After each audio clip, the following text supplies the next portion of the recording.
Hello, this is Gavin Patterson from Studio 1790, and in today's video we're going to talk a little bit about my mastering process. So my process for mastering songs. So I would say, with regards to mastering, I master my own material. So 99.9% of projects that come into the studio to record, I end up mixing and mastering those projects. Very, very, very rarely do I send stuff off to be mixed, and very rarely do artists want anyone else to mix it. It's like 1 in 100 in the studio. There are some studios that all they do is recording, or all they do is mixing, and all they do is mastering. You get different specialists, but I tend to see the project from start to finish. That's just how I do it. So I'm predominantly mastering my own material. So I'm going to show you just a little bit of my mastering workflow today. So we'll go straight into Cubase, and here I've got a project set up. So this is an EP from an artist called Adam Donaldson, 3-track EP, and I've got the 3 tracks are here. So you've got Lonely, I Love You Baby, and No Time to Die. Those are the 3 songs off his new EP, which came out I think in January, so go and check it out on Spotify. So yeah, the reason why I have the 3 tunes in this project is because they're going to be on the same EP, so I want to hear what they sound like together in a cohesive album, or in this case EP. I want to make sure that they sound good together. I don't want to master them separately and then find that going from one song to another, it doesn't sound like it's even from the same artist. So that's my thought process in having them all arranged in the same project in Cubase. So take a look here. 3 songs. You can see the top one. Just expand it a wee bit, not that much. That's better. This one, as you can see, is very, very spiky, very, very loud all the way through because it's a full band thing. So it's drums, bass, guitar, vocals, all the stuff. Whereas these tracks are more acoustic based.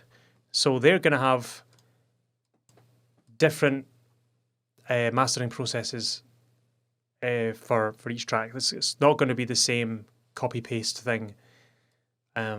Each one has to be treated differently and yet still sound part of the same EP. So we'll just go right into how I get ready for mastering. So when we'll take Lonely for example, this one here. Once I have mixed this song, I mix it down to stereo 2-track, stereo left and right. As you can see here, the one on the top is left, the one on the bottom is right. So 2 tracks. So all those tracks of audio get bussed down to 2 tracks, and then it comes into the mastering stage. So first thing I do, if I have a look here, you see there's a little bit of space here at the start of this. This is when it was mixed. There's a little bit of empty space. I'll just press play and there'll be a little gap before the music starts. So yeah, I don't want a big gap. I want the song to start immediately when people press play on Spotify. So I cut the empty space out so that when I hit play, it starts immediately. Pretty self-explanatory, pretty obvious, but nevertheless, it's still part of the mastering process. And same deal at the end here. It finishes on a big chord, and then it has a sort of gradual decay. I'll let you hear that.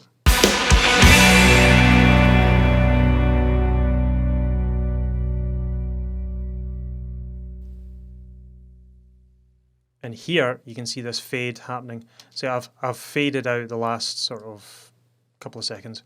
Reason being is when the instruments naturally decay in sound, sometimes you can be left with hiss over the top. That's from processing in the mixing stage. So the reason why I apply a little fade is so that it's not the instruments, when they naturally decay out, you're not left with this, and then when the track stops, the hiss just stops, suddenly. What I do is, if there is any hiss, I'll use a little fade like that to fade the hiss out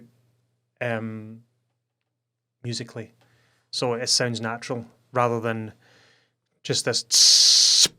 I'd rather it go, naturally decay.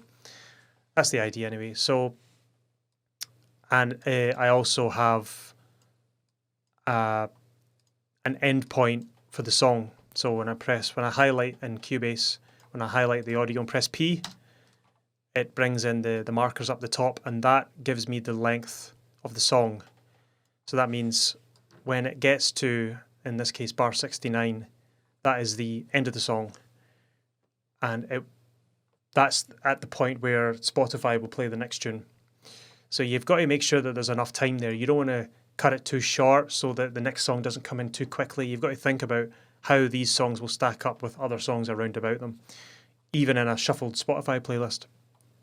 So yeah, that's my first step into mastering a track. So next step I'll do is, if it's a track that I don't know, I'll have a listen through the whole song and just see what it needs. But in this case, I mixed it, so I know what it needs or doesn't need. So because I'm mastering my own stuff, I don't tend to do an awful lot of processing. It's very minimal what I do. So because anything I foresee, I've already done in the mix stage. So in the mastering stage, all I'm doing is I'm trying to,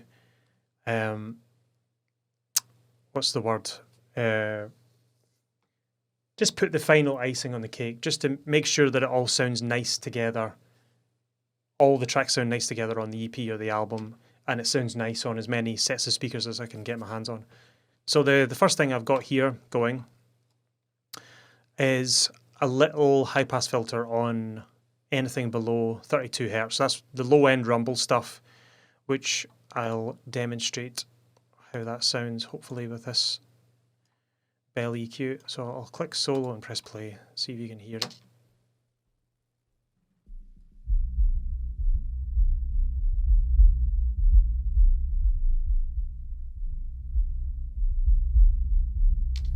Now, if you're listening on earbuds or really bad speakers, you probably won't be able to hear that low-end rumble. If you've got a subwoofer or you're using headphones like these, so these headphones can recreate frequencies that low. So I'm able to hear this low-end rumble. So I'm basically just scooping that out. And what that's good for is if your music is played on a PA system with a really heavy subwoofer, taking away that kind of 16 to 32 hertz range, or controlling it, not taking it all the way, but just reducing it, helps clean up the bass. So it helps clean up the bass guitar or the bass synth or whatever it is, and the kick drum. You don't want this warbly, waffly, low end kind of clouding up the mix in a big venue. So I just scoop it out. 9 times out of 10 you won't be able to hear it, but if your stuff was to be played on a big system, you would definitely hear it. So I'm just giving that a little roll off. Then if I move on down my chain here on the left, I've got 2 plugins here that aren't even engaged. So these are just part of my mastering template. I have a mastering template. I have loads of plugins that I can just call up. So in this case, I've got 3 trusty compressors, which none of them I'm using none of them, but they're there if I need them, just in case I want to compress something. And I've got this is a cool thing. So it's the Abbey Road Studios TG mastering chain. So it's got some tape emulation. So you've got different sounding tape, ratios and stuff like that. You've got an EQ, and a compressor limiter and a little filter and a stereo sort of exaggerator thing. So it's like a phase thing. It's quite cool. That's quite nice actually, the spreader. If you want to make this song wider, you can just stick that up. I'll show you what it sounds like. It's actually quite cool. I've been waiting on you.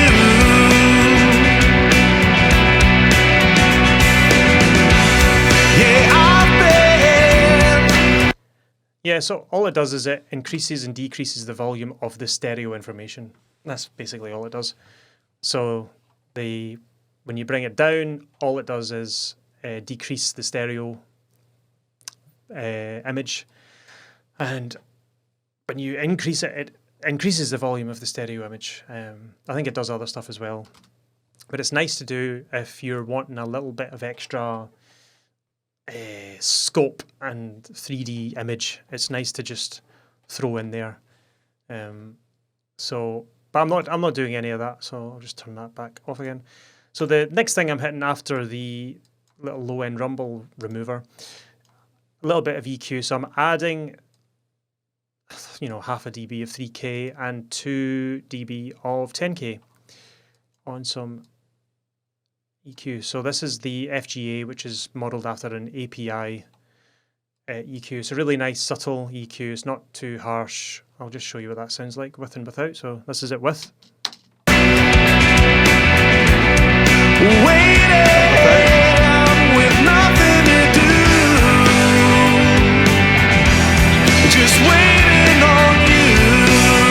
So it's just crisping up the top end. It's giving a little bit more aggression to the guitars, a little bit of air to the vocals, just making it sound a little bit angrier. And then to the right of that, I've got the LA2A or the FG2A compressor. So in this case, it's set to limit. So it's a little limiter. And what this is doing is it's basically gluing everything together. So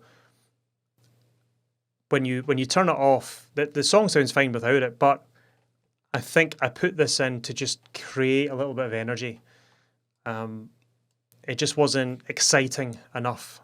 So I've just got this whole thing was basically just to excite the mix, just make it more intense, because it's quite an intense song. So I'll bypass this whole thing.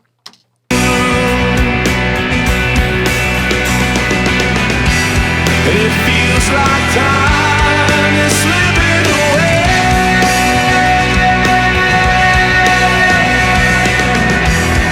All my time keeps slipping. You can hear the kick and snare really slap.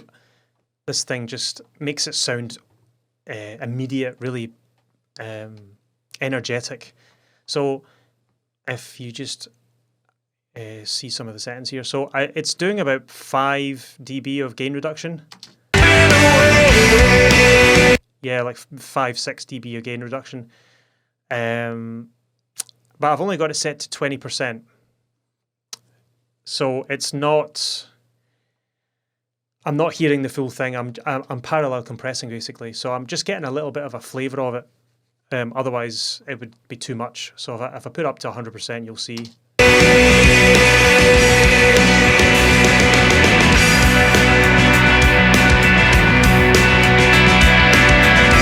See, anger just sucks the life out of it if it's too much. You want enough to just glue it together, especially on a master like this. A lot of the sort of excitement and all that was all established in the mix. This is just taking it to the next step, and it's only subtle. And then the next thing I've got on the go is some more EQ. So ignoring the middle one, if I turn the middle one off, I'm adding bass and treble. So, but in specific ways. So if I just take away everything just now and show you the bass before and after. So this is before. Lonely, waiting on you. After. I've been waiting on you.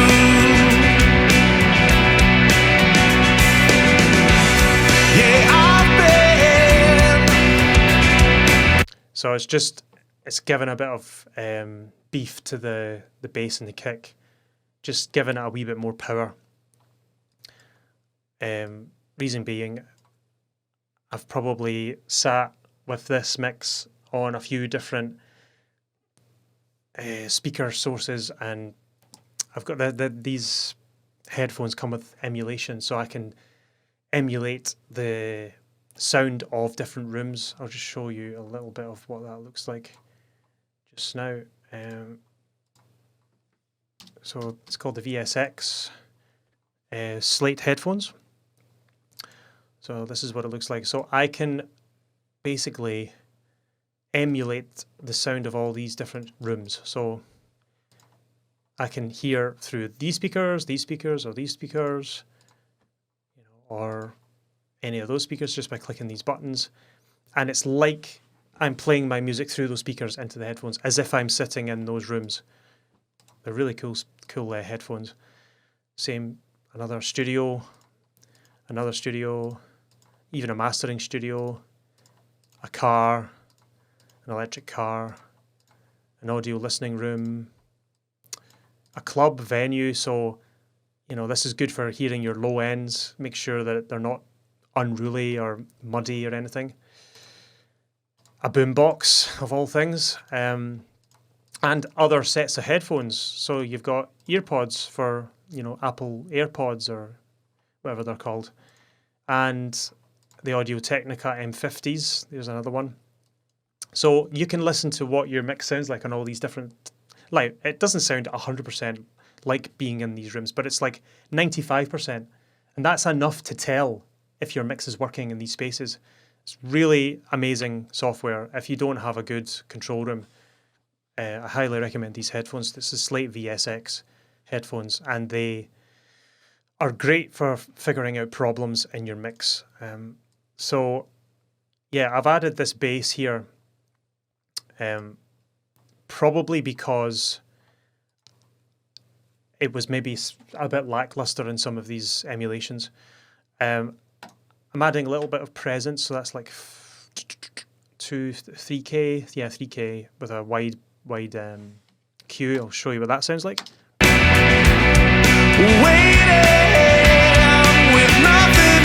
Just adding a bit of aggression. It's quite heavy, actually. Adding aggression to the electric guitar and the vocals. Just waiting on you. And then I'm taking away some really super high frequencies, just maybe some brittle frequencies. Probably because of the next thing in the chain, which I'll explain. But before I do that, there's one in the middle here. I'm adding a little bit of 500, sort of boxy mid-range frequency. Reason being is I've mastered all three together, all three songs, and I've maybe listened to all three, and I've decided that this one was maybe too lackluster in the mid-range. So I've just added a little bit of mid-range to balance the track in relation to the other two songs, so that when you go from one song to the other, it's not jarringly obvious that there's more mid-range in the next song. I want them to sound sonically the same, and that's why I've added so much mid-range. Now it looks like basically, oh, you're just turning all the frequencies up, but I'm not really. Like, there's a lot of information in between there that I'm not touching, and the way that this plugin reacts and stuff, I'm getting characteristics and qualities that I want turned up to basically sonically shape how the song sounds compared to the other tunes. So that's why I've chosen to do it this way. Otherwise, I might not have done that if it had been. So you can see the waveform just moving up and down there. I might not have chosen to do this if it was on its own, but because I'm listening to it in context with the other two songs, I'm trying to shape each one to sound like it's part of a cohesive album, or EP in this case. So yeah, moving on to the reason why I'm taking off the super high end is because I'm using this plugin here, which is a vinyl emulating software thing. So if I press play and turn it off,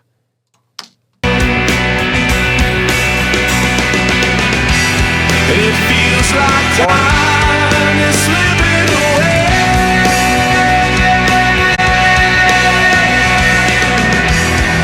All my time keeps slipping. It just, when I turn that on, to me, it just feels like the bass just goes way to the floor. It's just all this depth, and I don't know, it's more of a feel thing than a listen thing. It just feels more real. It feels like the bass has just come alive. Before, it just sounds stale and rigid. But when I add this in, it just feels like it's turning on to 4K or something. But it has a nasty habit of being too bright. It can be a little bit too brittle in the high-end frequencies, which is kind of what vinyl does. If you listen to a vinyl record versus a CD, the vinyl will sound much more rounded and nice in the low end, but the high end will sound quite brittle and sharp. So what I'm doing is I'm just rolling off super high end stuff before it enters into this emulation, just so that it all sounds nice together. And then finally, I'm hitting it with just a limiter. This is the FGX Slate digital plugin. It's really old. It's been around for probably like 10 years or something. But it's great. And I'm basically doing nothing. So it's got a compressor, which I'm not using. It's got this FG level thing. So I'll explain it quickly.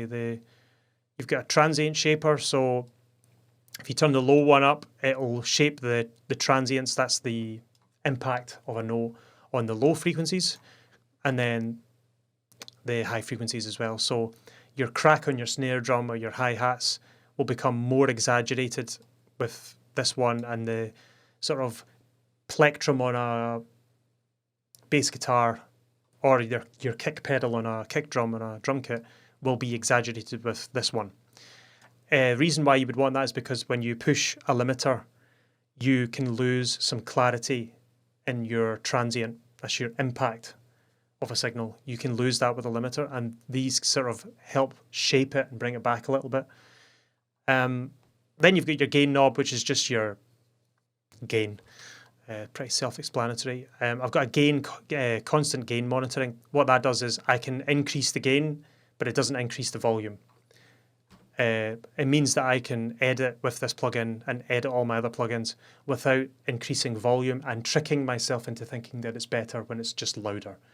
You don't want to be mistaken and think it's better just because it's louder. You want it to be gain matched. So when you hear a before and after, you want to hear it at the same volume, because your brain will automatically think that the louder one is better when it might not necessarily be. So that's what that button's for. So when you go to export, make sure that's unpressed, because you want it to be louder because it's mastering. But I'm leaving that on just now while I'm editing. But the amount of times I've forgotten to unpress this button, oh my God, all the time. Such a nuisance. I send it off to a client and they're like, it's really quiet. I'm like, ugh, sorry, my bad. It's usually that button's fault. So last couple of things. Dynamic perception. What that does is, well, when you push something through a limiter, you are reducing the dynamic range of the signal. And dynamic perception in this plugin, when you increase it, it basically uses an algorithm to decompress the signal to make the dynamic range seem bigger. So maybe you've got like a big beefy snare drum or something, and you've just put it through a limiter and it's just squashed it, and now it's not punching the same as it did in the mix stage. Well, if you increase this, you can actually twiddle around with all these knobs to make it sound as punchy as the mix, but still having a high gain for mastering. So it's a great tool because you can retain the sound of your dynamics that you get in the mix stage, and you can retain it through the mastering stage with this setting. It's so simple. And ITP is basically how hard or soft that happens. So if you have it set to hard, it'll distort and it'll be really, really exaggerated. If you put it to smooth, it'll be a little bit gentler and it won't distort. This plugin can distort sometimes, and you can notice it distort more when you turn the gain up, and if it's a really quiet, delicate tune like acoustic, it can sometimes distort. So what you do is you just drag that slider all the way down to the bottom and it just stops the distortion. But for a tune like this, I've just left it in the middle. And then it's got dither and all that, but I've got all that turned off because Cubase has dithering. And then you've got your meters and stuff. I usually tend to aim for RMS -10.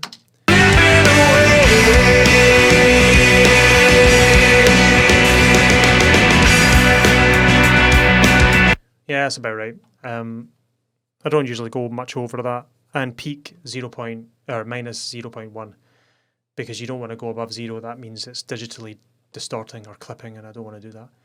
So that's basically it. And I'm doing roughly the same on each track, except these two tunes. I don't have any extra excitement like this. This is like an extra excitement I want to add to the song. That I decided after mixing it, I was like, I actually want to make this sound a little bit more intense. Whereas I Love You Baby, it really doesn't sound much different. Don't you love how it feels this time of year? I'll turn the processing off. I love you, baby, and I love the way the sun is shining. So yeah, I've just turned the processing on and off there, and I can hear the top end, the tambourine and stuff sounds a wee bit more clear. If I'll turn it off again. The sun is shining, On. the sky is blue, and I love. Yeah, it just sounds a little sweeter. Just very, very delicate stuff here. Kind of similar settings. I've got it set to the smooth mode because it's quite acoustic. It was probably distorting. 6 dB of gain. So obviously I'm showing you a before and after of it's gain matched. So like I'll show you a gain matched before and after of Lonely. So I'll turn all the plugins off, and this is before. This is straight from the mix stage.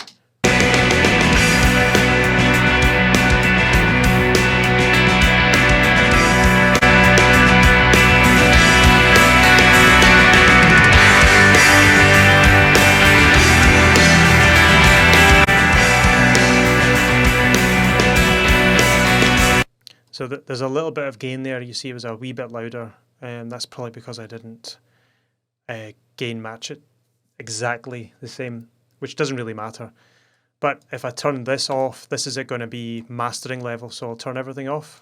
All my time keeps slipping away.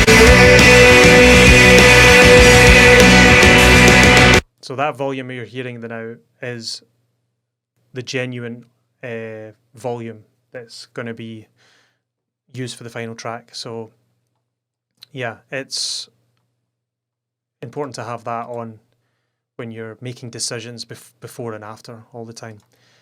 But yeah, I don't really do much in terms of mastering. Occasionally I'll dig a little bit deeper. Maybe I'll make decisions after the fact. After mixing with fresh ears, I'll be like, oh, maybe I'll add reverb sometimes. Sometimes I add reverb, sometimes I add phase or weird effects, and I'm like, I'll do it in the mastering stage rather than the mix stage. But in this case, it's actually very simple. Just a little bit of EQ. See, like this one, it's just a little bit of top, taking a little bit of bottom off. And then in this one, I'm adding a good chunk of mid, quite wide, a little bit of top, and rolling off the really, really, really, really high stuff. But nothing crazy. Typically, you want mastering to go as fast as possible because the longer you listen to it, the more blind your ears will become. You want to kind of keep it down to like, if you can master a song in 15 minutes, you are doing pretty well. I would say 10, 15 minutes. If you're taking like 2-3 hours, it's going to start. You're going to start to fatigue. You want a mastering process to be quite quick. Usually, if you're taking too long to get things to shape right, maybe you need to go back to the mixing stage. it's maybe not quite ready. That's my experience anyway, but that's just my opinion. So if you disagree or have any questions on mastering, please leave a comment in this video. And if you enjoyed the video, please leave a like and consider subscribing to the channel if you haven't already. And make sure to hit the notification bell if you want to receive notifications on future episodes or anything, any updates. And if you have any requests for future videos, please let me know in the comments below and I'll see what I can do. But anyway, thanks for watching and I'll see you next time.